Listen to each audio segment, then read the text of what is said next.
Здравейте, киномани! Вие сте отново с подкаста на кино. Аз съм Лъчо Гергев, както обикновенно. А мои ко-хостове, приятели, колеги, наречете ги както искате, хора, с които не сме се събирали вече, срам е да кажа колко месец и половина, не знам колко време мина от последния ни епизод заедно, чак наистина е срамно, но Лято беше. лято беше. Нека така да кажем, нямаше кой знае колко много поводи за да се затичаме към киносалоните. Подозирам, че всички решихме така малко една лятна отпуска да си направим и така, нали, да правим други неща. Други пък бяха заети с работа, трети бяха болни, имаше всякакви неща, които се случваха. Но ето, че сега отново сме заедно. Имаме Леда Гочева, имаме Зузия Спарухова, имаме Димитър Дринов и очарователната Тали, която идва за технически съпорт. Нашия талисман. Право, талисман, виж, pun intended. Гайс, много ми е приятно, че отново сме заедно в нашето скромно домашно виртуално студио, ако мога така да го нарека, като гледам пред Дринов как е пълно с плюшени играчки и дрежки и какво ли не. Наистина е много уютно, особено с тия бутилки отзад. Събрали сме се да си говорим за, както обикновено, опитваме се да правим киноафиш на всеки следващ месец от годината, да видим какво се задава на големите и на малките екрани. И по стечение на обстоятелствата септември малко или много го подминахме, но ще си говорим за октомври месец, лично моят любим месец. Не знам при вас как е, но тук вече листата падат, всичко е жълто, червено, зелено, много приятно и любимия ми период от годината. Има няколко заглавия, които аз съм подбрал в списъка. Надявам се и вие да ме поправите, ако някъде пропусна нещо много важно, което трябва да споменем. И викам да се впускаме в списъка, да говорим за тези заглавия и накрая ще си кажем съответно кой какво е гледал последно, да препоръчаме нещо така на нашите зрители. Месецът започва с трети сезон на Чъки, който е така всеизвестната куклоубиец. Аз и Дрино сме фенове на героя, създаден от Дон Мансини, и явно сериалът е достатъчно успешен, че продължава да има нови сезони всяка година. Но още не съм наваксал с първите сезони, така че този сигурно ще остане така на страна, докато един ден не седна да ги бинджна. Но исках да го отбележа само набързо. На 6 октомври излиза филмът Fall, който ще е на Amazon Studios и е режисиран от Гарт Дейвис с участието на Пол Мескал, и на тая мацка се и объркам името Сърша. Въобще Да. не мога да произнеса това, ако трябва на английски да го Трябва кажа. да се научиш. Сърша. Да. Гати името. Сърша Ронан, който между другото е базиран на книга на едноименната книга. Не знам колко от нашите зрители са запознати с филма. Мисля, че излязоха разни кадри от него. Не знам дали има трейлър вече, освен ако не са пуснали. Но става въпрос за женна двойка, които целият живот се преобръща, когато мъжът е извикан за някаква мисия в космоса, жената остава в къщата, където живеят, заедно с един робот. Малко sci-fi утопия. До тук само да питам нещо, дали имате да допълните към тези две заглавия, дали някой от вас има интерес към тях. Аз още не съм Какво? Още не съм гледал нито един епизод на сериала Чъки, не знам кога ще го навакса, при все, че съм фен, а за втория филм аз винаги имам интерес към такива истории, надявам се да става. Аз задължително ще го гледам филма. Сърша Ронан, Лъчо, трябва да научиш името. За мен Сърша е просто следващата Мерил Стрип, според мен. Тя е невероятно талантлива актриса. Тя прилича на Мерил Стрип, между другото. Лицето поне малко. Тя е много... Да, но аз за друго казвам. Тя е много финна. Тя е много тънка. В смисъл, тя не реве, не крещи. Но изключително добра и с Пол Мескал. И да, това е типа история. Има трейлър. Трейлъра малко и като история малко напомня на този епизод на Black Mirror от последния сезон с Аран Пол. Не помни Лъчо сега, като го разказваш. Да. Ама майче тук е друг фокус е по-скоро. Но да, смисъл изглежда със сигурност след това нещо, което аз ще гледам. Иначе ние на 6 ще гледаме на Йоргос Лантимос новия филм. Супер. Poor Things. Да. Poor Things, да. Poor Things излиза при нас. На 6 друго излиза. Излиза Локи. Втори сезон на Локи. Който няма никаква рекламна кампания. Всички знаем защо. И най-вече заради стачките, но и също така заради проблемите с Джонатан Мейджърс, който се оказа, че има главна роля, между другото, в сериала като цяло. Аз ще го гледам. Първия сезон ми допадна. Надявам се тук нещата да върват в добра насока. Ще го гледам. Що да не. Но на 6 октомври също така излиза и Dump Money, който е филм по действителни събития за... Аз бях част от това нещо, между другото, преди година-две, май беше 2 години вече, точно по време на COVID, когато акциите на AMC, най-голямата киноверига в щатите, бяха паднали до $2 или нещо от този сорт. И изведнъж някакви хора в Reddit почнаха да трендват някакви неща, да купуват акции. И от $2 изведнъж акциите на AMC скочиха до $70 или нещо от този сорт. Много хора станаха милионери за една вечер, докато други банкротираха и в момента филмът за поредния биографичен филм за подобен феномен, който ще показва, нали, подробно как са се случили нещата. Пол Дейно ще играе главната роля, като ще видим и доста други известни лица в него. Вече излязоха предварителни рецензии, които са изключително обнадеждаващи. Мисля, че това заглавие определено се струва да се види, чисто от икономическа и бизнес гледна точка, но и от entertainment value като цяло. Напомня много за The Big Short, защото той и темата е такава и тона изглежда такъв и да, Пол Дейно задължително се гледа. Аз харесвам такъв тип, харесвам тази тематика. Аз искам да кажа, че има сериал по Чъки. Даже не знам. И аз също. Да. Аз харесвам Чъки. В смисъл, той е крипи, чип е фак, ама супер як, въпреки всичко. Стая рижава косичка, след това харесвам рижави момченца, така че Чъки ми е сърце. Между другото, аз мога да се маскирам като Чъки за Хелуин. В момента... Ето! Това е перфектния маскарата. Малко гъщеризончек, раирана блузка и оранжева косичка и... Малко мейкъп тук-там, да, ще стане идеално, между другото. Той, между другото, якото е, че ремейка се провали брутално, защото това заслужаваше, понеже Дон Мансини нямаше участие там. Но след 7-те филма, които излязоха, сега този сериал е чудесен повод, така, нали, за... И това е един сериал, който си записвам и който аз ще изгледам. Защото не мога да си представя какъв сериал мога да прави за Чъки, но би било интересно.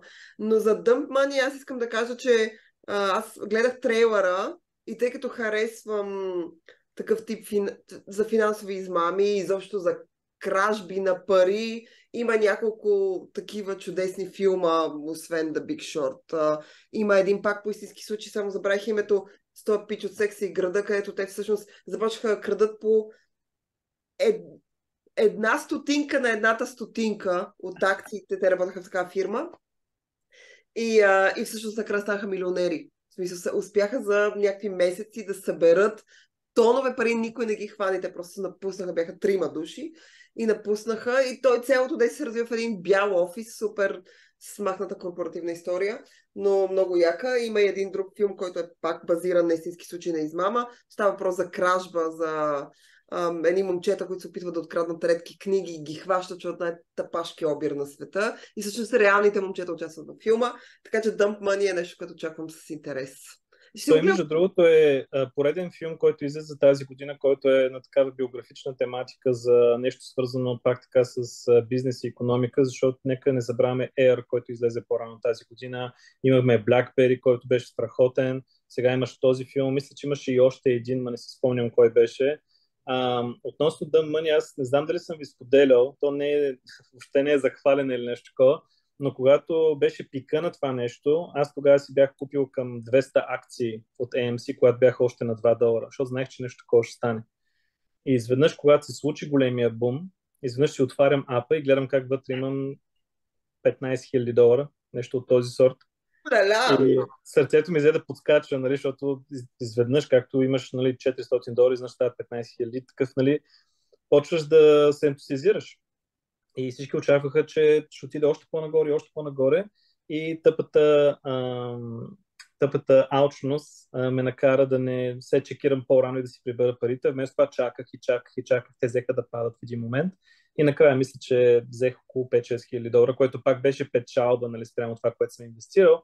Но имаше хора, които наистина направиха милиони от това нещо и AMC успя да се задържи над водата благодарение на чисто чудо, буквално. Филмът ще е интересен според мен за хората да го гледат. А иначе другото нещо, което не знам колко ще е интересно, но на 6 октомври също така излиза The Exorcist Believer. Първият филм от новата трилогия на Дейвид Гордън Грин, който приключи с Майкъл Майерс и с Хелуин и сега се насочва към екзорсизмите. И съдейки по трейлерите, които излязоха до момента, според мен Дринов ще потвърди, че изглежда става въпрос за стандартен Possession Jumpscare Fest. Може да има прилични неща в него, виждаме завръщането на главната актриса от оригиналния филм, но не задава тон за нещо, което ще бъде толкова култово, колкото оригинала. Прав ли съм, Дринов, или не? Аз не успях да го гледам, колегите го гледаха като бях на морето, така че не е много джъмпскер, страшен такъв, по-скоро е драматичен и друго им как да не ми разказват, защото искам да си го гледам. Скоро си говорихме с Благой, но му гостувах. Първия Хелуин от новата трилогия перфектно улови духа на оригинала, имаше добро развитие на героите, след това го развалиха, но първия от трилогията беше много приятен Хелуин филм. Надявам се и тоя, по същия начин, както беше и Хелуин, директно продължение на оригинала, който е класика, да е запазил духа на шедьовъра на Фридкин, светла му памет, и да видим някакво интересно развитие на героинята на Елън Бърстин. На това се надявам. Не смятам, че ще стигне нивата на оригинала по никакъв начин, но все пак да не е гавра. Ма трейлера не изглежда лошо, не изглежда като такива... Първият трейлер е ужасен, втория е приличен. За мен. В смисъл, изглежда ми просто, че не е само такива ефтини джъмпскерове, че точно е, нали, в духа, само за трейлера казвам, да, изглежда се едно по-скоро е в духа на оригиналния филм, а не е просто, нали, Да. И момичета с грозни лица, които викате да. Това е повръщано. Да. От това. И това са го виждали.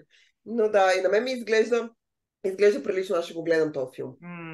На мен ми е интересно какво толкова ще изцоцат с 3 филма. Ясно е, че когато говорим за possession жанра или пък за слашери и така нататък, мога да правиш милиони филми, нали, се ще измислиш някакъв тънък сюжет, от който да изтискаш цял филм. Но в Хелуин видяхме как, нали, имаше някаква, що годе концепция, нали, някаква история, която да се разгърне в 3 филма. Може би трябваше да е 1 или 2, няма значение. Но тук... Шибаните Conjuring филми не са ли 7 вече? Смисъл, очевидно има какво да правят. Смисъл, това не е критика или оплакване, нали, колкото повече, толкова повече, казал Мечкух. Просто ми е интересно дали ще има някаква нишка, която ги свързва тия 3 филма, най-вероятно да, и каква ще бъде тя. И това ми е най-така любопитното от този проект, може би. Да. Ма изглежда, първият трейлера изглежда файн, няма какво се лъжи. Да стискаме му палци да е above average, те се вика, да не е провал. Но иначе на 12 октомври излиза, не знам дали ще е интересен този проект, не съм гледал все още трейлър, мисля, че не са пуснали трейлър. Lessons in Chemistry по Apple TV Plus с Бри Ларсън. Трейлър, да. Има ли трейлър вече за това? Има, гледаш нещо? Аз гледах, да, защото говорих за него по радиото, да. Разкажи малко за нашите зрители. Lessons in Chemistry, първото е базира на любовна книга, такава ромком книга, защото харесвам жанра. Идеята се развива през 50-те и 60-те години и всъщност Бри Ларсън играе бивша химичка, която така и не успява да се развие, тъй като се жени, ражда деца, развежда се в последствие, но успява да се развие добре в областта, в която е завършил, т.е. химия, но там има един така друг учен, който е много известен и всъщност тя започва да води кулинарно шоу. И двамата се срещат в един момент, когато тя започва да му помага по един проект. И там има любовна история между тях. На мен ми харесва сетинга, аз харесвам естетиката, която хората презентират 50-те и 60-те. Нали, ясно, че има от модата и така нататък, но начинът, по който 50-те, 60-те и 70-те в това отношение изглеждат на телевизия и на кино, винаги е много гламъръс. Нали, хората винаги като гледат назад, някакси си представят всичко, че е много така, много фешенско, много модно. И в този смисъл в този сериал, нали, това е така на първи план се вижда. Историята е базирана на книга, така че това е мини сериал. Книгата има преведена на български, хората, ако искат, могат да си я вземат да я прочетат. Пак се казва Уроци по химия. И разбира се, имаме Бри Ларсън, която е файн, тя е окей актриса, на мен не ми е някаква любимка, но игра добре жената. И се забравя името на Пича, който е супер сладък, който е сина на този, как се каже, този, който почина. Общо поведе. Ще ни кажеш след малко. От всичките. Да, изглежда, наистина визуално изглежда готино този сериал. Изглежда точно като излизаха първите трейлери на Don't Worry Darling, който, нали, е филм, за който, нали, много неща сме говорили, но чисто визуално, но, нали, това е без, нали, всичките, нали, там задни неща на Don't Worry Darling, чисто визуално изглежда точно по този супер стилизиран 50-тарски начин, с рокничките, с прическите, изглежда готино. Аз също Бри Ларсън я харесвам, така че сигурно ще му дам шанс. Не знам дали ще го изгледам целия, но изглежда готино визуално. Да. Друго нещо, което изглежда много готино визуално, е новия сериал на Майк Фланаган, The Fall of the House of Usher, който излиза на 12 октомври по Netflix. Това е нещо, което чакам като Коледа го чакам. Сигурно. Всеки проект на Фланаган изглежда безупречно, поне визуално, така в естетическо отношение. Излязоха вече един или два трейлера, които задават добър тон за това какво да очакваме. Аз го чакам, ще го гледам с интерес. На 13 октомври излиза друг интересен проект, който е The Burial с Джейми Фокс и Томи Ли Джонс, който пак е по действителен случай, за един много интересен случай, в който Джейми Фокс играе адвокат, който защитава човек, който е собственик не на крематориум, на погребална фирма. И той съди друга по-голяма фирма, и Джейми Фокс му адвокат, и накрая, съответно, според действителните събития, той успява да спечели делото и да получи $500 милиона обезщетение. Филма проследява как се е стигнало до това нещо и как въобще човека е получил тези пари и за какво точно става въпрос. Като видите трейлера, филма поема един такъв по-комедиен апроч към темата и към сюжета и изглежда като между комедия, драма и байопик, нещо от този сорт, и изглежда много приятно. Джейми Фокс се във хараси, е много хубаво да го види човек обратно на екран след здравословните проблеми, които имаше наскоро. По-приятно е да види Томи Ли Джонс на екран, отколкото Джонс и Джейми Фокс ли участват в този филм? Да. А Томи Ли Джонс е човека, който съди въпросната погребална агенция, голямата, конгломерата. Съм сигурен той какъв го играеше там. Знам за Джейми Фокс, че беше адвокат, ако не се лъжа. И в трейлера се промъква някаква така racial линия, която не ми стана много ясно. Не съм се задълбал в това. Трябва да видя. Да си съществува в действителност, бе, ти не знаеш какво е било. Но... така е. Това ще излезе по кината или е на стриминг платформа? Добър въпрос. Със сигурност по кината, но не знам за стриминг платформа. Мисля, че не. Нищо не знам за това. На същата дата, на 13 октомври, излезат още две големи заглавия. Едното е, не знам при вас дали ще излезе, може би на фестивала, но Анатомия в Ол ще излезе на 13 октомври тук в лимитиран релиз и аз чакам всеки ден да видя кога ще излязат билетите, за да си купи билет да го гледам.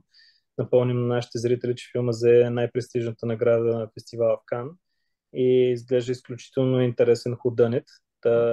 Нямам търпение да го гледам на голям екран. На мен, чакайте, извинявай, че те прекъсвам, сега излезе една новина, не съм чел подробностите, но видях като заглавие, че няма да е той френското предложение за Оскара. Този от Жулиет Бинош си избраха. Жулиет Бинош, да, който ще е на Сине Либри сега. Да. Може би... Торти, някакви сладка, нещо такова се казва. Да. Да, този. Те може би така са решили, защото аз гледах трейлера на Anatomy of a Fall и той е почти изцяло на английски. Да ви питам, не знам как го превеждат в България. Анатомия на едно падане или анатомия падение трябва да е. Защото The Fall, сериала, който... То Fall може да кажеш като убийство, като нали, това, че някой е умрял вече. На думи, но тъй като не я съдят за убийство, предполагам, че падение по-скоро, но според мен филма ще се появи на Киномания най-рано. Което може и есен да е. Може. Анатомията на есента, на една есен. То зависи как е на френски човек. В смисъл, никой от нас като не знае френски. Не знам, някой от вас знае ли френски? Той беше показван този филм някъде тук в Варна или Пловдив и даже някой от нашите хора беше ходил да го гледа, ама забравих кой. Тъй, че предполагам, че се появи тук под някаква форма, а кога и къде. Още не е ясно. Но да, аз спомням, че на киномания повечето неща, които печелят палми, мечки, лъвове, тигри, котки, кучета, те Идват на феста. Да. цялата флора и фауна, които взимат, се появяват по фестивали и най-вече на киномания, защото Сине Либри все пак е фестивал, който Само за книги, да. в който показва филми, които адаптират романи. Добре, ясно е, че този филм всички ще го гледаме, но другото заглавие, което искам да... Малко ще дерелираме разговора, обаче според мен е наложително, защото директно афектира бокс офиса и релиз календара за този месец. Нещо неочаквано се случи преди 2 седмици или колко беше, не знам. Но изведнъж от нищото AMC обявиха, че ще пускат концерт на Тейлор Свифт от нейното текущо турне Eras в киносалоните в Северна Америка. Не знам дали ще го пускат по друга останалата част по света. Мисля, че е само в Америка това, ако не се лъжа. Но изведнъж от нищото го обявиха и всички филми, които бяха около тая дата, около 13 октомври, решиха да се разкарат веднага оттам. И Тейлор Свифт, без значение кой какво мисли за музиката и така нататък, сега няма да коментираме, нали, певческите способности или нещо такова, но тя ми е... Тейлор Свифт е супер! Не, аз не казвам нищо лошо за нея. Само уважение за тази мацка. Само респект за нея. Аз няма да кажа нито една лоша дума за нея. Даже иска да кажа, че тя ми е почти набор, нали. Много съм впечатлен, че за тия години е постигнала толкова много. В момента нейното турне е най-доходоносното, най-мащабното, най турне въобще в историята на музиката. Забрави за Мадона, Майкъл Джаксън и какво ли не. Наистина е нещо грандиозно и тя решила да направи още повече пари, като го заснемат и го пуснат по кината. А всички знаем, че тя има орди от фенове и съответно в момента въпросният концертен филм траква за около 120 до 150 милиона opening weekend. Да, бе. Да, бе. Кай често. Колко да. е? Сериозно? Да. Да, ти си нямаш на идея колко... Ако те това нещо ще бъде още по-голямо. Май повече от това нейното. Повече от това нейното смисъл, хората не винаги имат възможност да дадат там, не знам, 70, 80, 100 долара, за да отидат на концерта и пък и може да не идва до техния щат и така нататък. Обаче сега каквото и да е, могат да дадат 20 долара за кино, така че въобще не се очудвам. И не само, те даже в момента са пуснали опция да си наемеш цяла кинозала за 800 долара, ако сте 40 човека вътре. Което е по 20 долара на човек. И сега ти като се замислиш там, баби, дядовци, лели, не знам си кое, нали, приятели, като се съберете една зала си. Добре, една задача за феновете на кино. Долу там под коментарите или в Фейсбук, не знам къде им е по-удобно, да ни извадат един списък с най-успешните концертни филми и опенинг уикенди, за да може да се осведомиме. Моля. Да, това не е концертен филм, това е просто концерта за снет на... Да. Мисъл, това имам предвид и аз. То не е филм. Филм, в смисъл, няма сюжет. То няма драматургия в него. Абе сега... Но аз ще ти кажа... се казва. Да, окей, но за този концерт, тъй като той ще мине през Европа също така, и в Великобритания тя има няколко дати, и ние с сестра ми и с една приятелка искахме да си купим за до година билети, и бяхме на опашка на чакащи, трябваше да се регистрираме, да чакахме, и накрая, докато сестра ми влезе, и имаше само VIP билети, които бяха между 400 и 700 паунда. И това беше за ден, два, ще ви излъжа, но някаква това време. Там трябва да си бот, за да успееш да вземеш билет на адекватна цена. Да, иначе другите цени бяха абсолютно нормални, но бяха останали само VIP билети и бяха някакви безбожни пари. Не знам какво се включва в този VIP, нямам идея. Но каквото и да се включва, не мога. Със сигурност не е да си правиш снимка с нея, в никакъв случай, но... I don't care да дам толкова пари. Освен това, аз вече съм слушала Тейлор Свифт на живо и отново казвам, там стадионите са огромни, събират супер много хора. Аз бях на турнето, което беше за преди COVID албума й. И то беше огромно, пак огромно турне, но нищо в сравнение с това, което тя, нали, обяви, тъй като Eras Tour минава през всичките най-важни музикални моменти в нейната кариера и част от феновете ходят облечени като Тейлър Свифт в различни нейни визии, от различни нейни клипове и нейни периоди, как мина от кънтри към поп музика, към фолклорен там поп.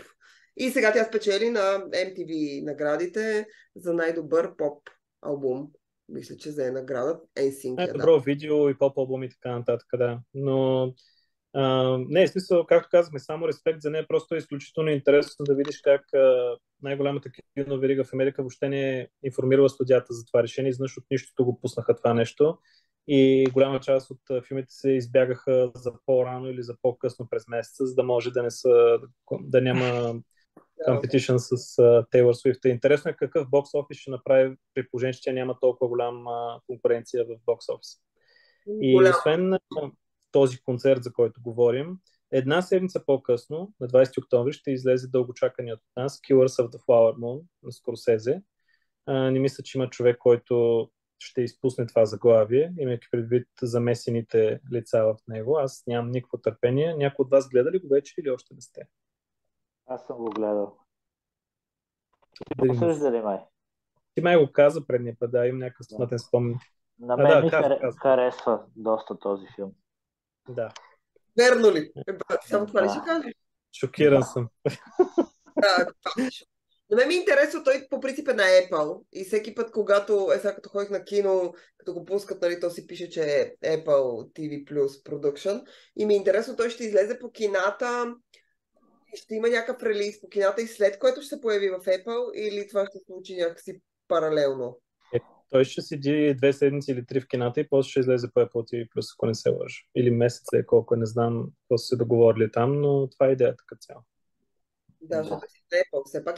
Аз предполагам, че Apple с този филм се борят да влязат в Оскар над преварата. Да. Без съмнение. И аз казвам, че има гарантирано топ спот там. Сред награди. Без пикчър някак да няма, да. Номинация. Аз виждам поне няколко номинации предвид една корица на Vogue, великобританския Vogue, който излезе наскоро с Леонардо Ди Каприо и актрисата, която играе неговата съпруга в филма. Предполагам, че там имаме поне 2 сигурни номинации. Ако броим Де Ниро, Скорсезе и филм на годината, имаме Лело, ако не се бори с мечка, не ми го пише за Оскар. Леонката е мега. Ще стаи за нефт и за пари, за любов и за 1000 неща. Другата книгата, на която този филм се появи също на Синелибри. Мисля, че има Дринов ще каже колко е една прожекция само или 2 на Синелибри, защото паралелно излиза по кината. Но той е базиран на книга и аз имам тази книга подарък от семейство Дринови. Още не съм го прочела, но я имам, притежавам я тук. Чела ли си я? Не съм, разбира се. Тя ми е в to-do листа. Нататък? Последните 2 заглавия, които съм отбелязал на 27 октомври, едното е Pain Hustlers, нов филм с Крис Еванс и Емили Блънт, който ще излезе по Netflix. Излезе вече 1 или 2 трейлера за него, които изглеждат приятно, въпреки че много лоши ревюта предварително. Да, ревюта са много зле, да. Надявам се да не е толкова зле, ако съдим по доматите, но същата дата излезе и The Holdovers с Пол Джамати на Александър Пейн, който, съдейки това, което колегата Дринов е казал и по трейлерите, изглежда интересно. Изглежда супер филм. Аз не го чакам. Другия даже не бях чувала за него, но сега ще го проверя на Netflix.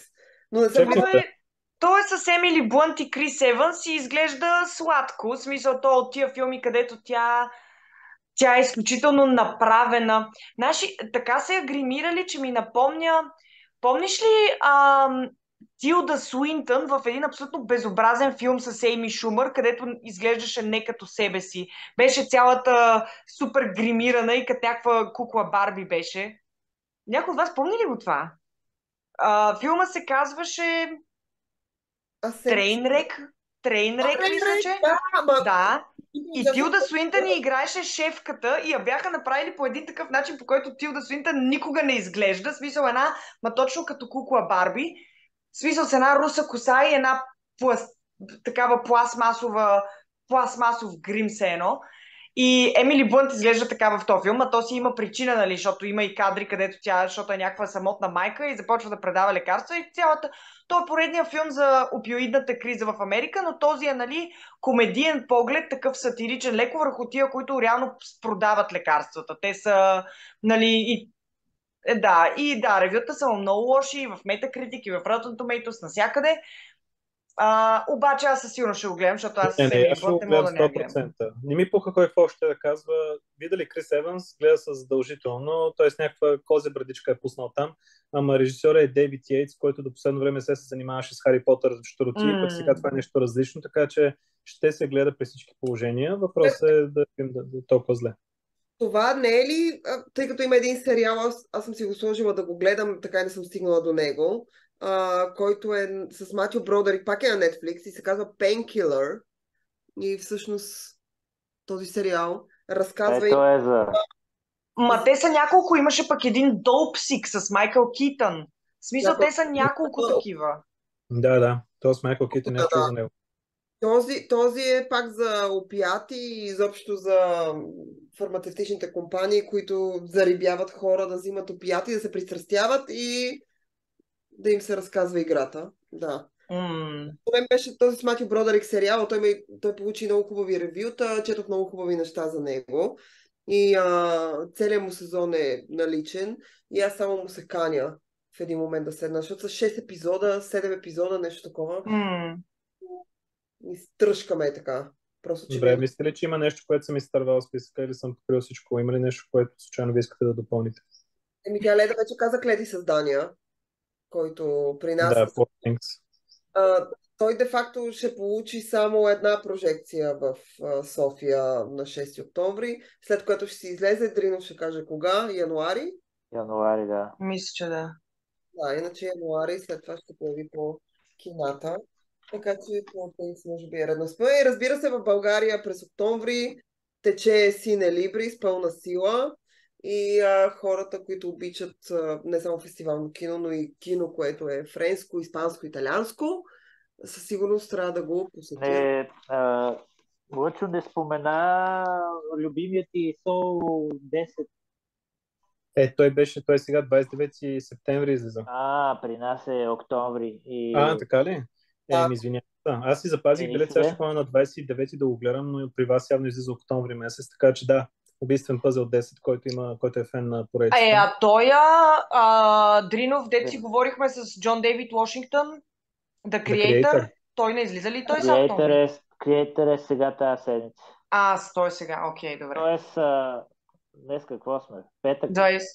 Да, друга седмица, другия петък, но пак в рамките на септември, ясно. Да, при нас излиза този Five Nights at Freddy's. Да, който е по видеоиграта. Не знам, Лъчо изчезна. На вас изчезна ли ви? Да. Просто е замръзнал и просто. Не. Някакъв хорър, супер известна хорър игра поредица за някакво заведение, дето духове на умрели дечици се вселяват в аниматронните маскоти и вече трепат и трябва да оцелеш 5 нощи някакъв нощен пазач. Ти си пазач всъщност и трябва да оцелеш тия 5 вечери. Сина на моя приятелка, той на 15, държа да кажа. Супер много чака този филм и като разбра, че ще излиза в България, такова щастие беше, знаеш как се зарадва детето. Да. И аз съм обещала, че като чуя кога ще излиза, веднага да му се обадя, за да може той... Излиза сега октомври, 5 нощи в Фреди. Има супер рядко, когато имам чувство, че американците живеят някакъв тотално различен живот от нашия и всеки път, като видя някакво нещо свързано с това Чък и Чиз и техните аниматронни маскоти, си викам, тия хора живеят някаква друга планета. Това е толкова крипи само по себе си. Не му трябва да умрели деца. не му трябва умрели деца да се вселяват в тях. Просто, в смисъл, това е нещо, което акъла ми не може да го побере. Това с Чък и Чиз. Да. Те ми светят очите и са такива ни ужасни и изглеждат весели и шарени, но също са Да. зли. Искат да убият. Ужас. И е кървав такъв филма, летат части на тела и черва. И... Като каза Чък и Чиз, това ми напомня, че трябва да заведем Мартин на Чък и Чиз, само ми мрънка, че иска пак да отиде. Но как и да е, да минем към последно гледани. Дами, кой иска да започне пръв? Леда. Зузи, да, добре. Дамите мълчат. Нека аз да кажа. Айде, Дринов, давай. Заради морето не съм гледал много неща. Нека да го кажа по друг начин. Не съм гледал нищичко. Нищичко. Обикновено съм изгледал повече филми, сега ги пропуснах. Единственото, което гледах на кино... всъщност две неща са. Прощайте, защо се сетих, че гледах две неща. Единия е, предполагам, ще стане дума, защото Изузи го е гледала, Призраци в Венеция, Haunting in Venice. И втория Лъчо... Венис. С теб го говорихме и ми избяга името Talk to Me. Така ли беше? Talk to Me. Да, говорихме. Това са двата филма, които съм гледал на кино. Ти с Дания, бе, какво се правиш? Не съм го гледал. Ние го гледах. В офиса го гледаха всички, аз го изпуснах. Ей, добре, и кажи ни. Да. И сега, Talk to Me, хорър филм, много хваляха този филм. Много така положителни отзиви получи от всякъде. Аз нямах особено желание да го гледам, защото ми изглеждаше генерика. В известен е генерика, но паднах в интернет някакви интервюта с режисьори и се оказа, че съм гледал едно-две неща. Те са младежи, още от малки правят някакви любителски филмчета, екшени, има облечени като супергерои, някаква ваханалия стила и много ми прилича на този на режисьорите на сега дето взе Оскар филма, как се каже. Даниелс. Да, на Даниелс много така ми прилича, много претрупан, бърз, модерен TikTok стил, както му викат специалистите. И ми сториха много интересни тия момчета. Аз сега ще видя как двама пича, които са с приятели, тръгват в интернет, си правят любителски филмчета, какво са направили с хораче. Доста от моите любими режисьори, като малки са снимали с приятелите си и така стават добри режисьори. И тук двата дни дет си бях вкъщи, нямаше какво да правя между двете морета. Така, ще отида да го изгледам този филм. Заведах тук двама-трима души, дето в принцип да гледат хора, но няма значение. И според мен изключително приятно и симпатично филмче беше. Изненадах се. Има опит за така по-дълбока история извън тин подсебването. Естествено за централната тема за едно момиче, която така не може да превъзмогне травмата от смъртта на своята майка. Не е ясно какво точно се е случило и това нещо се преплита с истинска свръхестествена история. Много ми хареса всъщност момента, че казват, това са правилата на Вселената, която съществува. Фанеш ли е тази балсамирана ръка, идват някакви умрели от отвъдното или откъдето идват, за 2 минути ти преживяваш някакви неща и изчезват. Това са правила и в тези правила филма функционира супер. Тези са истински, които обладават момичето. И класически такива, нали, хорър елементчета са избегнати с това, трябва да откриеш откъде идва всичко това, за да предотвратиш, нали, сещаш всякакъв тъп изтъркани теми. Това филм успява да ги избегне, успява да има така една по-дълбока тема и в крайна сметка успява и изненада по някакъв начин, което не искам да казвам. Но е Да. свързано с това, че не повтаря клишетата. Визуално е супер и актьорски е супер. Без да е някакъв шедьовър, смятам, че е много свежо така попълнение жанрово. Аз искам само да кажа, понеже това е едно от моите заглавия. Съгласен съм с всичко, което Дринов каза, но както обикновено, когато Дринов хареса нещо, аз го харесвам още повече. И аз ще кажа, че не е шедьовър, но ефекта, който изпитах, гледайки този филм, беше както когато гледах за първ път Hereditary. А Hereditary, Вещицата, тия филми са едни от последните истински добри хорори, които са си шедьоври. И този филм може да не е шедьовър, но се доближава страшно много до това нещо. И беше безупречен във всяко едно отношение, поне според мен лично, но искам да го гледам още един или два пъти, за да си затвърда мнението. Не намерих грешка никъде. Всичко беше перфектно, практическите ефекти бяха страхотни, музиката имаше много яки ъгли с камерата и какво ли не, разчиташе се на атмосфера и на, как да кажа, на погледи и на разни такива неща, нямаше излишни кървища и какво ли не. Всичко беше много добре, много прецизно направено, а финала беше невероятен и беше, аз даже до някъде го отгаднах до половината и така много добре затвори цялото нещо. Препоръчвам го на всички фенове на хорора и даже сега се мъча тук, искам да си поръчам едно лимитирано издание, където има такава ръка, която може да си я надписваш. Cool. Да, и всеки, който го гледа с мен, може да си го надписва по ръката, така, бао. Си водим записки. Яко. И за мен е далече от тези заглавия, които ти изреди, дори някакъв като It Falls, за мен е доста Нещо е такова. по-високо ниво, но не знам какво точно го пречи на този филм за мен да бъде нещо специално. Въпреки, че избягваше клишетата, смятам, че попада по-точно в категория клише, отколкото другите филми, които заради Hereditary беше доста по-различен филм, доста по-психологически. Да. Тук по-познати тропи изследваме. Но да, създава си правилата, следва си ги и в крайна сметка не повтаря най-тъп. А Венеция хареса ли ти? Кое? Венеция. Венеция, Винус Бич. Това е Венера. И аз първите два филма не ги харесвам. Ние знаем това. Така. Този филм ми хареса повече от първите два филма.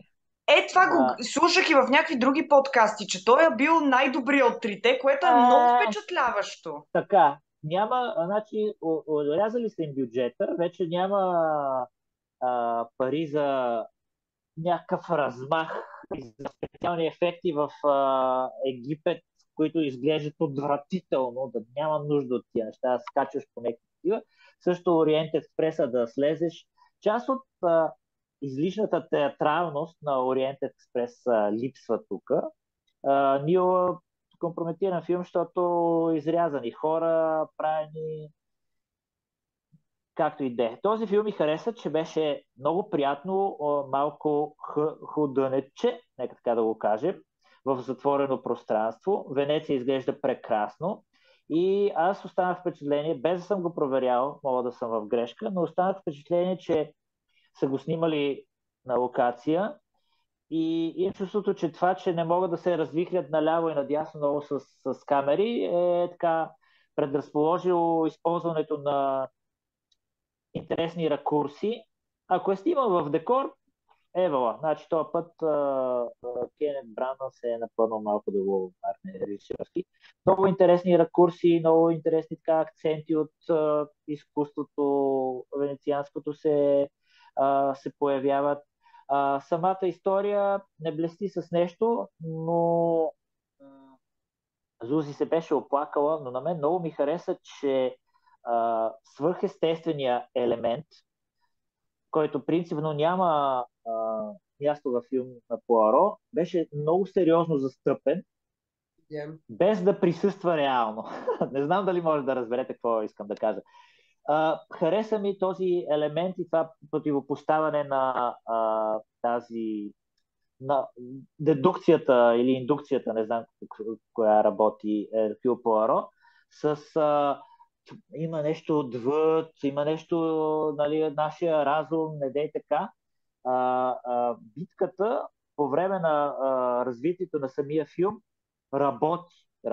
Ние знаем, че това не е част от същността на Пуаро, но филма работи в тази посока и резолюцията на цялото това нещо е, как да кажа, напълно логично, напълно така заслужено, напълно удовлетворяващо за мене и в крайна сметка остава някакъв коментар, че е възможно ние да живееме някакви духовни неща, всички ние, да има нещо, което усещаме като повече от нас, без да сме някакви залупени екстрасенси, а да сме си напълно рационални хора и да си оставим място за духовното по някакъв начин. На мен това ми хареса в този филм. Иначе не съм чел романа на Агата Кристи.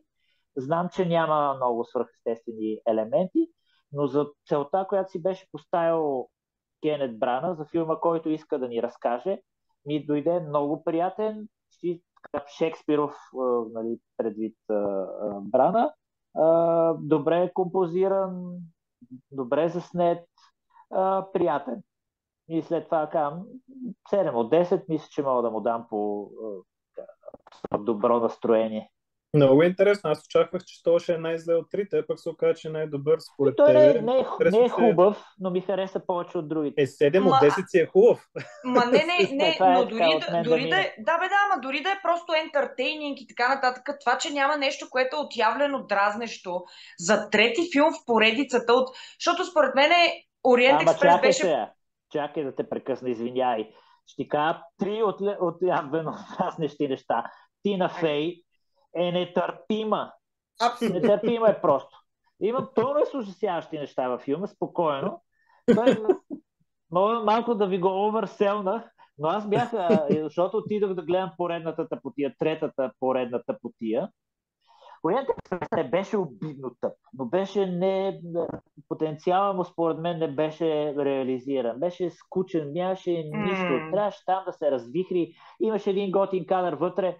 Трябваше този човек да направи Шекспир на влака с елементи от Агата Кристи и ще е супер. А единствените театрални беха едни мустаци, дето не му се виждаше главата. Тук е отрязано част от това, но има дразнещи неща, колкото искаш.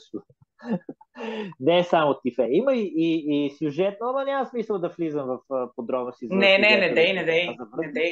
Очаквайте много.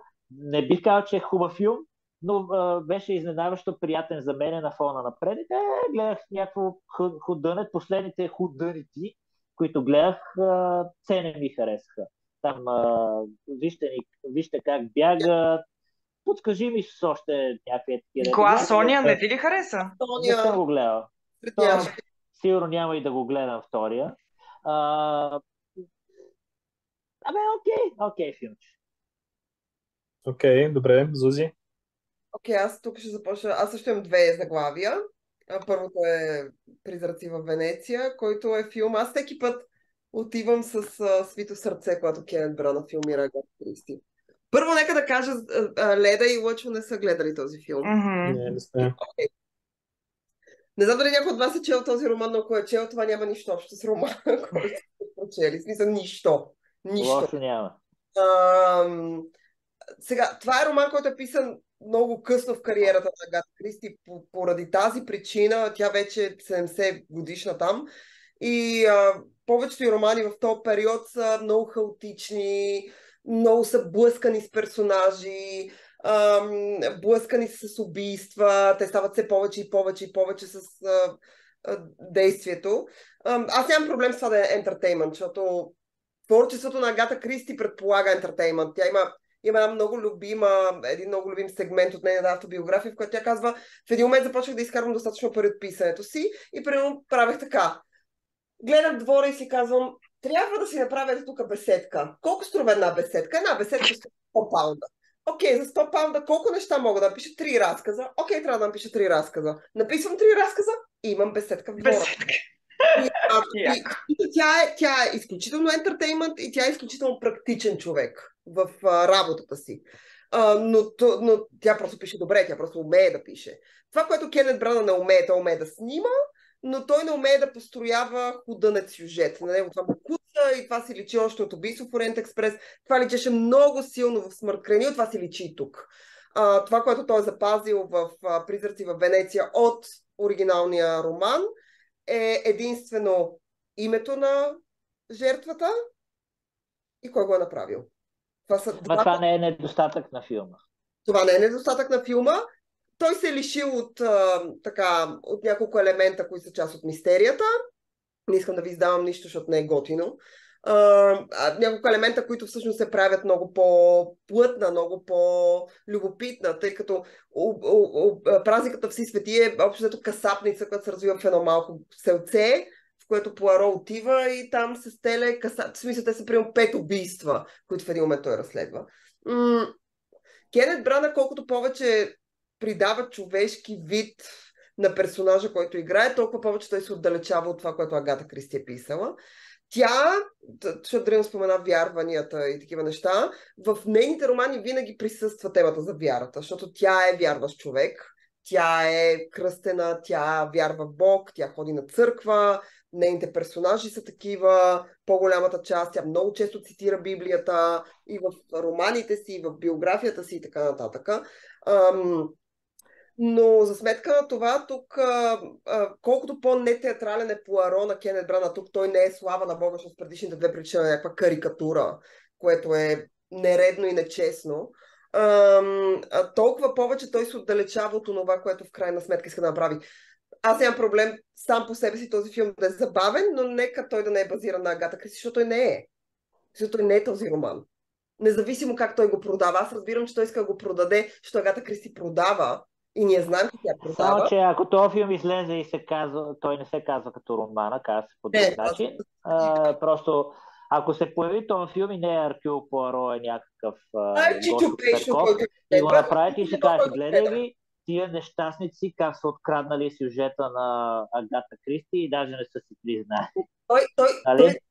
Искам да ти кажа, че той е сменил абсолютно всичко. Той е сменил абсолютно всичко. Единственото, което е запазил, буквално са имена. В смисъл, всичко е сменил. Всичко. А защо трябва това да е такъв проблем? Не мога да разбера. Понякога едно нещо може да има нов прочит, нова трактовка.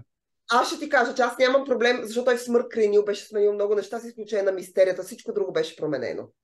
И в Смърт край Нил имаше плот холс толкова големи. Разбираш, те бяха такива. Там е ясно, да. И тук, когато имаш вече изградена мистерия, ти отново имаш плот холс. В смисъл, сюжета издиша на много места. Даже няма да коментирам Тина Фей, защото тя е не просто дразнеща.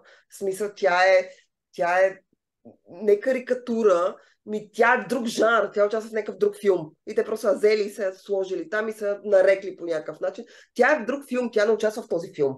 Тя е както Винс Вон във втори сезон на Истински детектив. Ти гледаш някаква тъпотия и изведнъж Винс Вон беше супер. Втори сезон е ужасен на Истински детектив, но добре. Но Винс Вон е супер в него, да. Но той беше в друг жанр. И тук Тина Фей е в друг жанр. Те играят нещо, те са в един филм, тя е в друг. Тя е в някаква комедия. Тя участва в Търти Рок в костюм.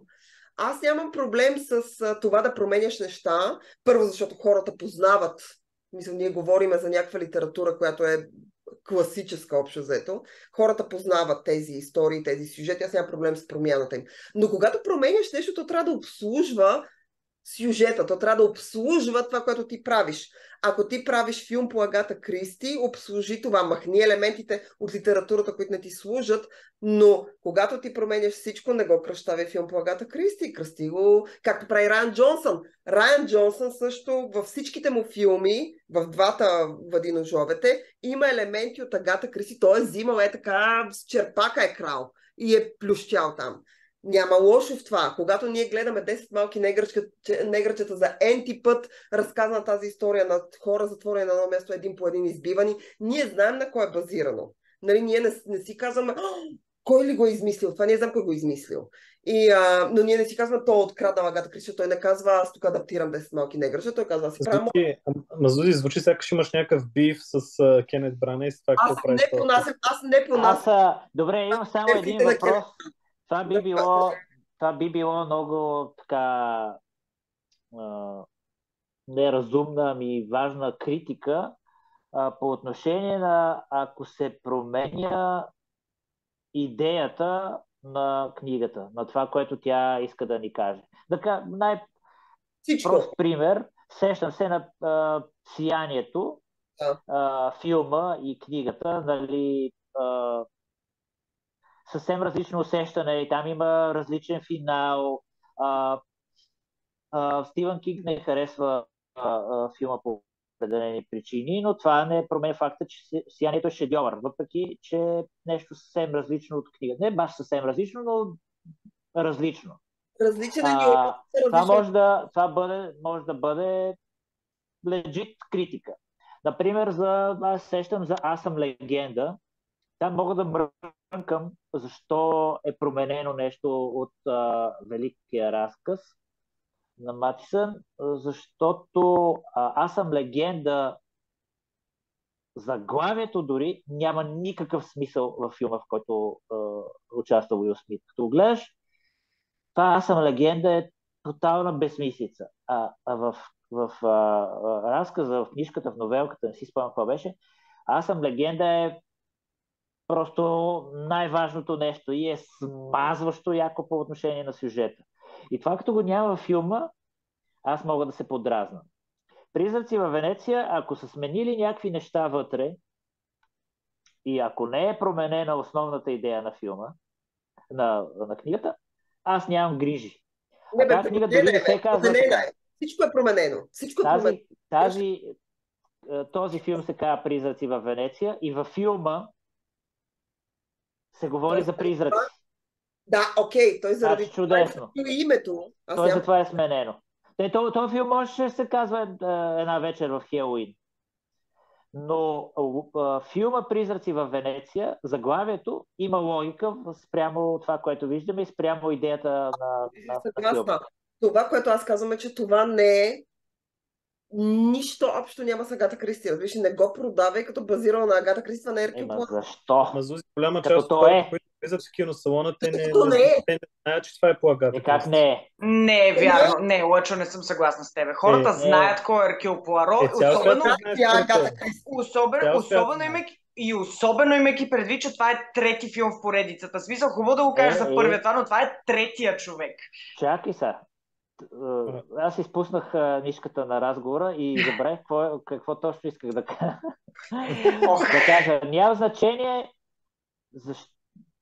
Имам чувство, че отделихме прекалено много внимание на този филм. Заслужава ли толкова внимание? Не заслужава по никакъв начин толкова внимание. По никакъв начин. То е ентертеймент. Между другото, киното беше пълно. Ние като ходихме, аз го гледах с Весто и с Велина.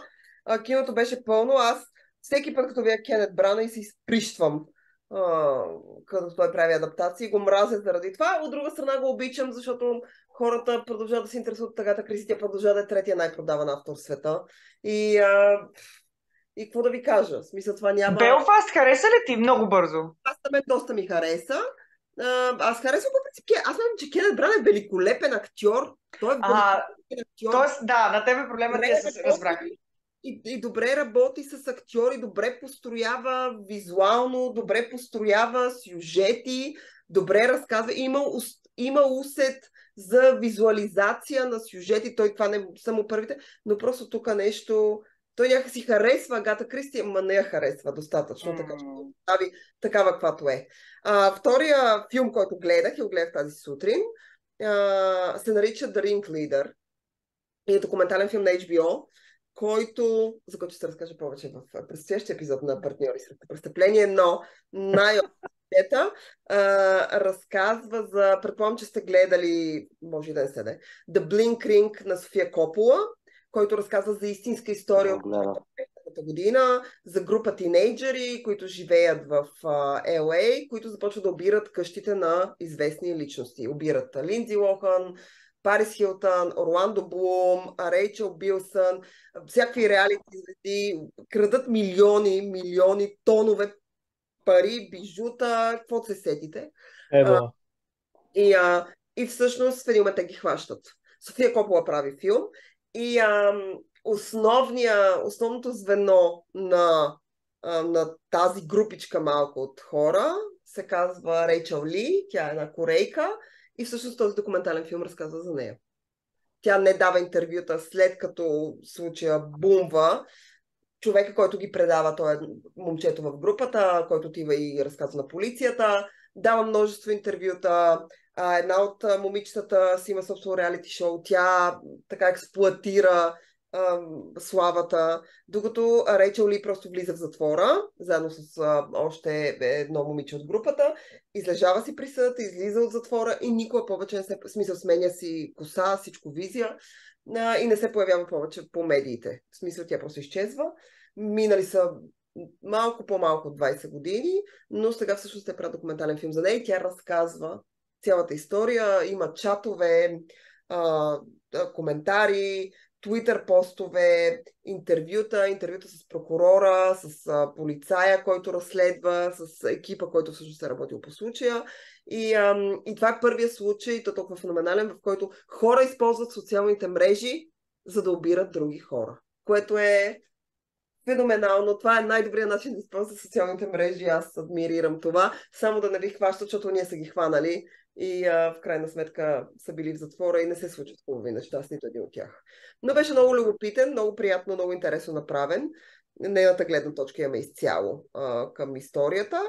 И аз, защото филма на София Копола не ми беше окей, но не ми беше нещо вау, докато случай беше много хюдж в щатите и ми беше много интересно да го изгледам. То час и половина, 2 октомври е датата, на която излиза в HBO, така че съвсем спокойно, ако нямате какво да правите, препоръчвам с 2 ръце. Особено ако такъв тип истински истории, криминални са ви интересни, този чудесен. Така час и половина минават. Окей, звучи интересно, супер. Леда, ти какво си подготвила? Аз съм бърза, аз имам 3 неща, но не се притесняйте. Моите са тотално в друг завой поемаме. Значи първото нещо, което беше, както си говорихме, от доста давно не бяхме ходили на кино и аз още бях в хайпа на Опенхаймер. И разглеждам аз нещо в филмографията на Килиан Мърфи и гледах един филм, който се казва The Party, който е филм, който е отличен филм, 60-70 минути, канадичък, точно както трябва. Идеално. Той е черно-бял, той е като пиеса, само character study е, пълно е с готини английски актьори, като Кристи Скот Томас и Тимати Спол, и е просто за една група такива едни, нали, прогресивни приятели, които са, нали, главната героиня явно ще става, току-що е стигнала до някаква висока позиция в английското правителство и те всички я поздравяват. Обаче, нали, те си имат някакви междуличности отношения, пък единия, пък мъжа и пък появява се Килиан Мърфи, който е в най-маниакалната си роля, която аз някога съм го гледала, с един пистолет се разхожда, пък, нали, кокаин и не знам си какво. Но той е филм, който не би го препоръчала на всеки. Само ако имате интерес към такъв тип, които са само единствено character study, като пиеса, черно-бял, 60 минути, тия хора влизат в една къща, изпокарват се всичките и си тръгват. Но е готино, има и така една мистерик, т.е. нали, някакъв скандал има, който не е много ясен на къде отива. Има изненадващ сравнително финал. Готин е, ако обаче обичате такова нещо, защото това по никакъв начин не е филм, който е за всеки, но на мен ми беше много приятен, супер бързо и лесно се гледа. Наистина, ако се кефите на тип ансамбли, на това, нали, някой да дойде за 5 минути да си каже, нали, 2 монолога и да си тръгне, това е точно такъв тип филм. Това беше приятно. Другото, което гледах, беше един филм, за който аз дори не подозирах за съществуването му и пак е така по някаква тотална случайност попаднах.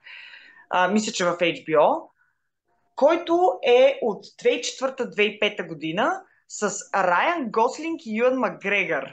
Дори не подозирах, че съществува такъв филм. Филмът да го гледам. Казва се Stay.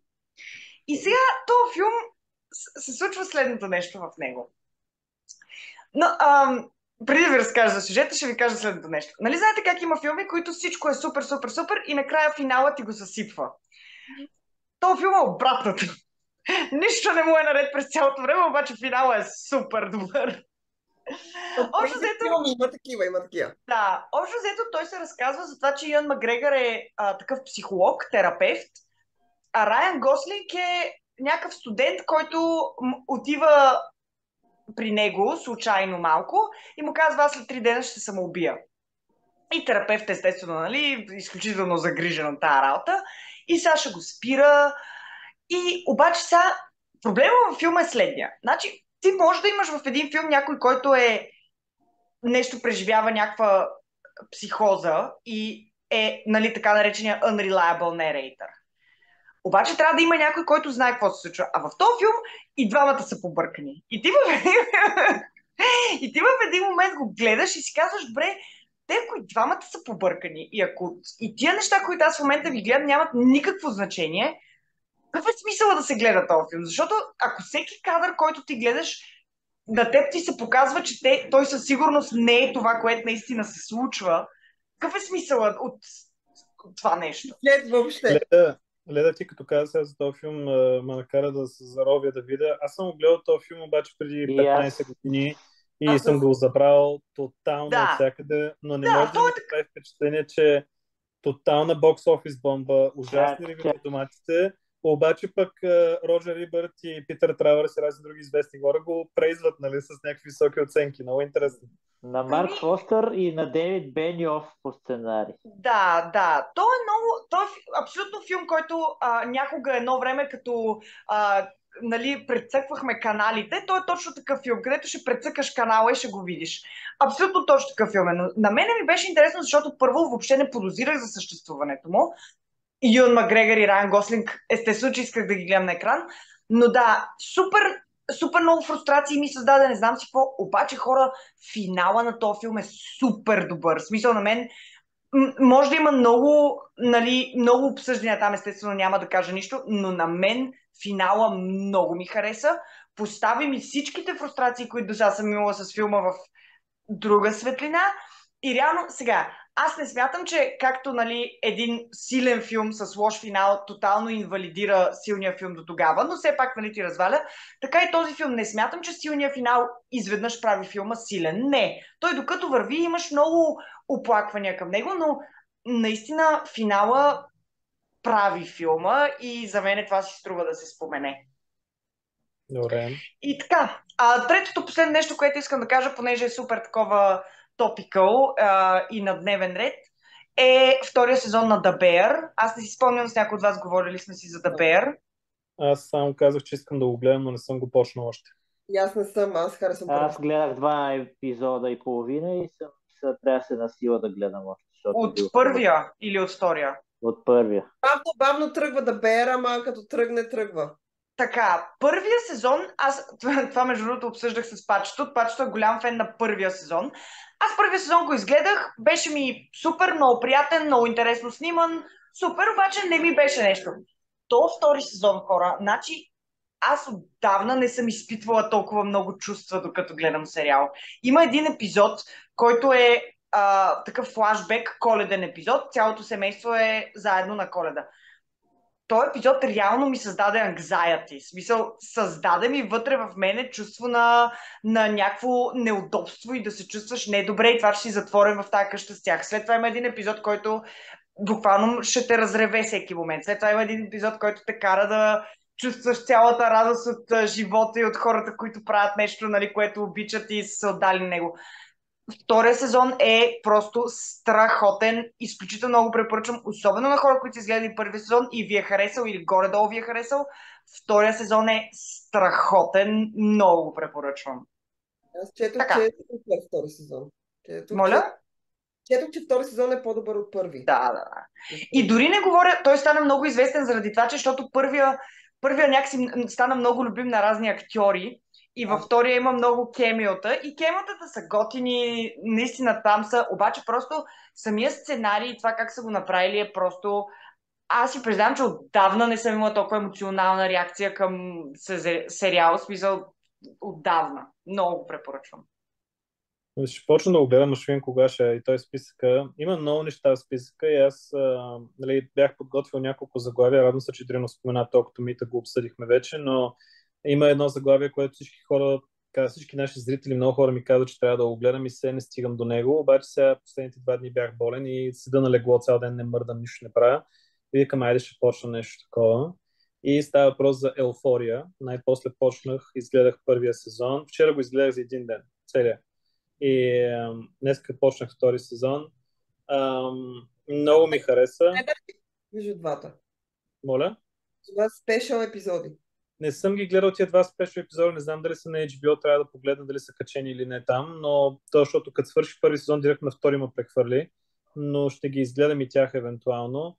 Но подходих малко скептично заради Зендая, но в интерес на истината страшно много ми хареса сериала. Даже като го обяснявах на жена ми, викам, това е малко като One Tree Hill, само че в R-rated версия. Нали? Пак имаш тинейджери, имаш пак някакви там мацки, които има проблеми, нали, с приятелите им, не знам какво. Обаче толкова ми харесва колко е освободен, колко отпуснат от към секс, наркотици, кръв, какво ли не е. Смисъл, много по-такъв mature подход има към цялостната тематика за наркотиците и въобще за тинейджерството. И ми харесва какви проблеми така, нали, засяга. Единственото нещо, което ми е странно, е, че от всичките герои няма нито един, на който да се чувствам. На нито един. Честно ти казвам, ако някой от тях умре или нещо се случи с тях, въобще няма да ми пука и се надявам вече във втория сезон това да се промени, но всичките изглеждат като някакви, не знам, някакви навлици, дето заслужават напълно това, което им се случва. И също време обаче не мога да отрека, че като наркотик, нали, pun intended, който те кара да искаш да гледаш още и още. И въобще като режисура, операторска работа, монтаж най-вече и въобще как съчетават сюрреалистични неща с реалността, или пък има един епизод, в който Зендея се преструва на Морган Фриман и как разрешава случай. Има много яки попадения и наистина и като саундтрак най-вече, нали, и като музика, много добре как играят с цветовете. Въобще е страхотен сериал. Страхотен, много ми хареса първи сезон и сега гледам в момента, те първо почнах втория. Вие гледали ли сте го всички или само някой от вас? Аз съм го гледала. И аз съм го гледала. Дринов, на теб харесва ли? Да, на мен ми хареса много. Следа си го. Има няколко епизода, дето са жестоко кино. Да не си спомням, 7 ли беше Магнолия 1:1 с едни дълги кадри. Просто супер. А финала на първия, музикалния номер, за мен е топ. Просто топ. Велико са го направили. Но тръгва ми леко, може би, надолу. Ще видим дали ще има и трети сезон. Сега и със смъртта на това момче, който може би е от най-яките герои. На него мога да му съчувстваш, защото тя само прави проблеми. Той е единственият, да, може би, на който да е много готин. И... Не знам, ще видиш, като гледаш втори сезон, мога да обсъдим повече. Да, със сигурност, аз ще го binge наскоро. Въпросът е, тия 2 спешъла задължителни ли са или може да се обскипат? Спокойно мога да ги присъща. Те са по време на пандемията супер такива. Първият беше само разговор между Ру и това нейния Колман Доминго, забрах какво на героя, дето и беше... Ако са като малко Мари, по-добре не ги не. Спонсора, дето и е там за анонимните наркомани. Да, пък този за... Забравих името. Джулс. Даже не си спомням за какво беше. Но съм го гледал. Много важно, гледал съм го 3 милиарда %. То, нали, свърши малко кофти за тях. Има някакво такова ушо нейната гледна точка, което може да ти бъде полезно, но не е задължително според мен. Важното е, че чудесен сериал. Ще изгледам и втори сезон със сигурност. Надявам се да има и трети. Не знам, защо до сега не са направили нов. Гледах, между другото, първи епизод Защото този изрод се занимава с The Idol, затова. Да, гледах първи епизод на този Idol Леле майко. Тежък е за гледане, а той Уикенд, който нали пише музиката май на... Да. Сценарист на този сериал, всичко. Леле, какво дърво е това? Леле... Чакай, ти не си видял нататък какво става. Зле, Ти видял нататък. На мен да гледам. на Уикенд не ми се беше чак толкова зле. Супер зле. Роуз Деп, да ви кажа. Нищо не мога да прави. Направо отвратителен е. Баси Vanity Project от най-гнусните, които могат да съществуват. Ами той си получи заслуженото, така че ще потъне в забвение. Той вече е потънал. Забвение, турнето му е разпродадено, хората ходиха тук. Не, говоря за проекта. Тя говори за Айдъл. Да. Иначе, Айдъл, той е канцелиран, той няма какво. Исках да кажа нещо хубаво за Star Wars, понеже не говорим хубави неща за Star Wars през последните години. Почнах да гледам Асока и съм up to speed с епизодите, които излизат. 8 епизода е този сезон, дето излезе, 6 до момента. Първият епизод беше доста силен, обаче във втория епизод направиха така глупост, дето направя чупитата по мера. Сещате ли са в епизод първи невидима заплаха, финалния бой с Дарт Мул, който е някакъв бой с Lightsaber? Разбира се, че сещаме. Как умира Qui-Gon Jinn? Как умира? Не, то това... Аз днеска... Носкат го корема. Само секунда, да. Само една секунда, защото буквално преди 1 час го водих този разговор, преди да запишем. At this point няма как това да не е шега вече в Star Wars, че всеки един, който е пробълен в корема с лазерен меч в тази вселена, не умира, освен Qui-Gon Jinn. Смисъл, това вече няма как да не е шега.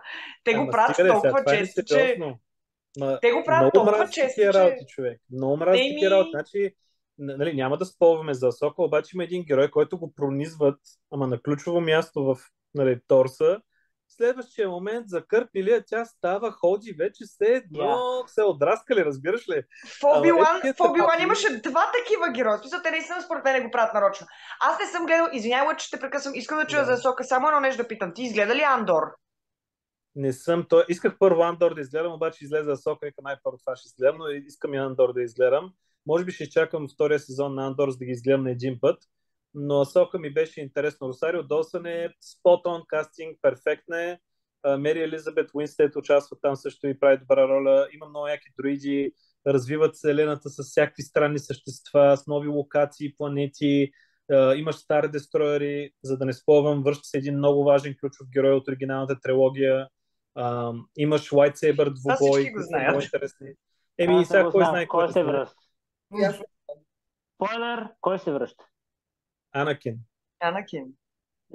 Верно ли? Не, смисъл, той е в флашбек. Той е баят дълго, той участва един цял епизод участва вътре, ако не се лъжи, и даже е доста... Това даже не е спойлер, те го обявиха още когато обявиха сериала, че Хейдън Кристенсен... Не, смисъл, само ти казвам, че във всичките лоши неща, които сме гледали през последните години Star Wars, особено Rise of Skywalker, този сериал, въпреки че има проблеми, като този, който току-що споменах, и някои други така тъпотийки, много добре е направен. Има и истинско кино, дето си говорим. Особено има някакви планети, на които отиват там, за да намерят генерал Трон и така нататък, където архитектурата, разни вещици, точно малко тип Дюни изглежда такова. Имаш някакви китове, които фърчат във въздуха с някакви пипала. Въобще, много яки неща. Много добри идеи имаше концептуално, така, нали, визуално как бяха направени. Рей Стивенсън в една от последните му роли е чудесен в този сериал до момента. Надявам се последните 2 епизода наистина да задържат нивото. И пак казвам, за всички фенове на Star Wars, този сериал според мен стои така достойно спрямо по-добрите неща в канона на франчайза. И...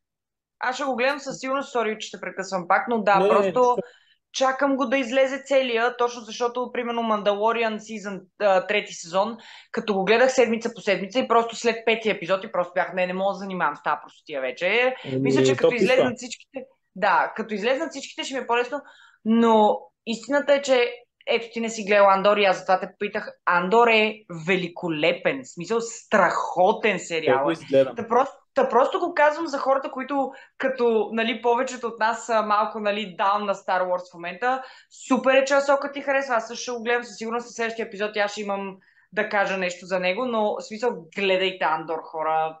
Много гледам, да. Ето виж сега, Оби-Лан беше зле, обаче тук нещата така дигат летвата, много по-добре се получи работите. Финалното заглавие, за което само много бързо ще кажа няколко изречения. Не искам да отваряме половин часова дискусия, много ви моля, защото вие сте оговорили този филм вече до смърт, но най-после изгледахме с жена ми Барби. Изгледах го, да, беше някакси задължителен в списъка, нали, трябваше да се мине и през него. Това, което ще кажа и което казах на жена ми, като приключи, нали, филма, беше, че, нали, знаете как, като има някакви хорари и задължително се слагат там, нали, понеже R-rated, задължително, нали, трябва да имаш придружител или трябва да си над 18 или нещо такова. Според мен лично, макар и да звучи много кардинално, според мен този филм трябва да има възрастово ограничение. Може би поне едно 15-16 години. Защото темите и идеологиите, които се опитват да пронижат така, нали, през екрана и да стигнат до мозъчетата на по-малките, според мен може да увреди мислите на някои от по-малките зрители. Хора, които са по-големи като нас или които са вече на 16, 17, 18 години, според мен те могат да прогледнат отвъд тия неща, да ги дискутират, да се получи интересен дебат, така, нали, да се отприщат разни теми. Според мен за тях няма опасност нещо такова да се случи, но ако ти си на 9, 10, 11 и майка ти те е завела на такова филмче, както се е случило тук с и наши познати, и после майка ти почне да тика в разни посоки, нали, какво да правиш с живота си и така нататък, според мен това не е окей. И трябва човек да е пораснал малко, за да гледа точно този филм. Иначе визуално е така, както трябва да изглежда филма Барби. Аз този трейлър си личеше, нали, за костюми, там сценография, режисура, нали, нямам какво да кажа негативно. Затова беше окей. Райан Гослинг и Маргото са си, нали, супер с това, което трябва да вършат. Просто, нали, като история и като сценарий на мен не ми допадна и не беше това, което търсех. Не съм очуден. Интересен проект за всички, които са замесени. Просто не би го гледал никога повече. Не съм съгласен с голяма част от нещата, които се казаха. Клоня повече в лагера на Дринов, но пък разбирам доводите на Леда за това, че е важен филм за гледане, за да се отворят някои теми и да се задълбаят по-надълбоко, за да се намери, може би, някакво не решение, не знам аз как да кажа, някакъв баланс между мненията по темата. Ако това има смисъл. Един ден, когато имам сили в себе си, намеря такива и когато го пуснат по HBO или някъде нелегално, и аз ще изгледам Барби и ние всички може да го дискутираме. Но до тогава, за мен то проблема е, че почнеш да го обсъждаш този филм, ти в един момент ще спреш да обсъждаш филма и ще почнеш да обсъждаш, нали, мъже срещу жени и някакви там други такива тъпоти. Значи жените ме вълнуваха като бях на 12.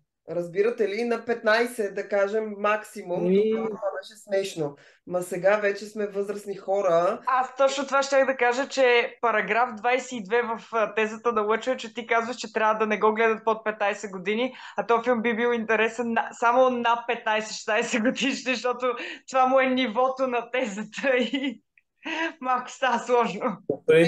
По принцип, да. Просто е... Пети клас, момчета на момичета и да знам там някакви такива глупости. В смисъл, ние сме възрастни хора, бати.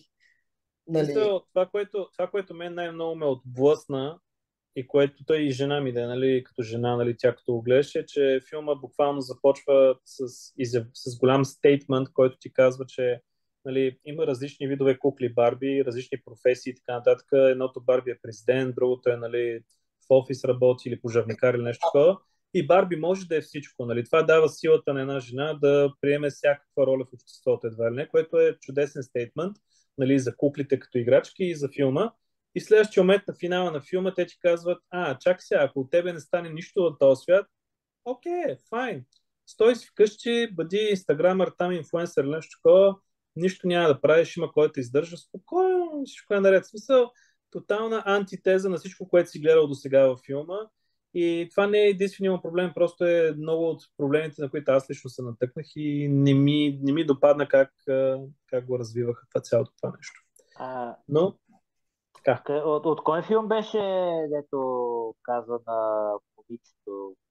Койно тази очи, достатъчно умна, нали, света е пред тебе, можеш да станеш каквото си поискаш, можеш да станеш жена на адвокат, можеш да станеш жена на доктор, можеш да станеш жена на инженер. И не се сещам откъде беше, това има много Много го силно, обичам. да. Често го цитираме. Мгм. Много забавно. Ами, Много съм в да, пети клас. айде, Зузи, като гледаш и ти Барби някой ден, ти ще кажеш твоето мнение. За сега трима сме дали мнение. Интересно ни е на вас вашето мнение за филмите, които предстоят на големите и малки екрани през октомври и за заглавията, които току-що препоръчахме или не препоръчахме да гледате. Какво ви очаква до края на месеца, понеже октомври е по-специален месец? Ще има поне още 2 епизода. Един, който ще бъде тематичен за Хелуин, както правим всяка година. Един, който ще бъде с киноафиш за месец ноември и разни други по-малки теми. И ще има още един епизод, който няма да казвам какъв ще и кога ще. Ще бъде бонус епизод и ще изненада. Няма да кажа кога ще дропне. Така че за нашите зрители, които ни следят редовно, може да ни е нямало дълго време, но сега ще има повече контент, надявам Ударно. се. Ударно. Наваксваме. Да, ще се върнем, да. Така че искам да благодаря за участието на всички, както обикновенно. И трябва да следите нон-стоп по операция Kino.net, където всеки ден се пускат новини и ревюта за нови филми. Може да прочетете ревюто на Зузи за Призраци във Венеция. Така. И също така да следите партньори в престъпление, нейния подкаст. Може да следите Тринов в Inglourious Кънци, още навсякъде, където и да гостува в Радио Фокус или напред-назад. Малко трудно. И Леда съответно в социалните медии. И Тя така, е бъдете активна активни в там. Тя е коментарите. много активна. Само във Фейсбук. Активната. Между другото, трябва и в Тихо филма започва, който се бави с нови епизоди. Трябва и там да се случи нещо интересно скоро. Да, аз просто много пътувах. И те без мен. За къде са? За къде са? Те без мен, бе. Трябва да стояш Те са мъжете. перспективни мъже, могат да станат съпруг на адвокатка, на археоложка. Ако учиме достатъчно и следваме мечтите си, бихме могли.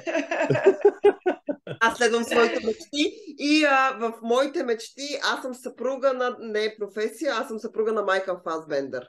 Мечтите си... Аз съм The Killer. Ноември месец. Айде, приключваме следващия епизод. The Killer. Аз мислих, че е Джеймс Макавой, но както и да е. Това беше всичко от нас. Благодарим много, че ни гледахте и ще се видим съвсем скоро отново на кино. Чао, чао!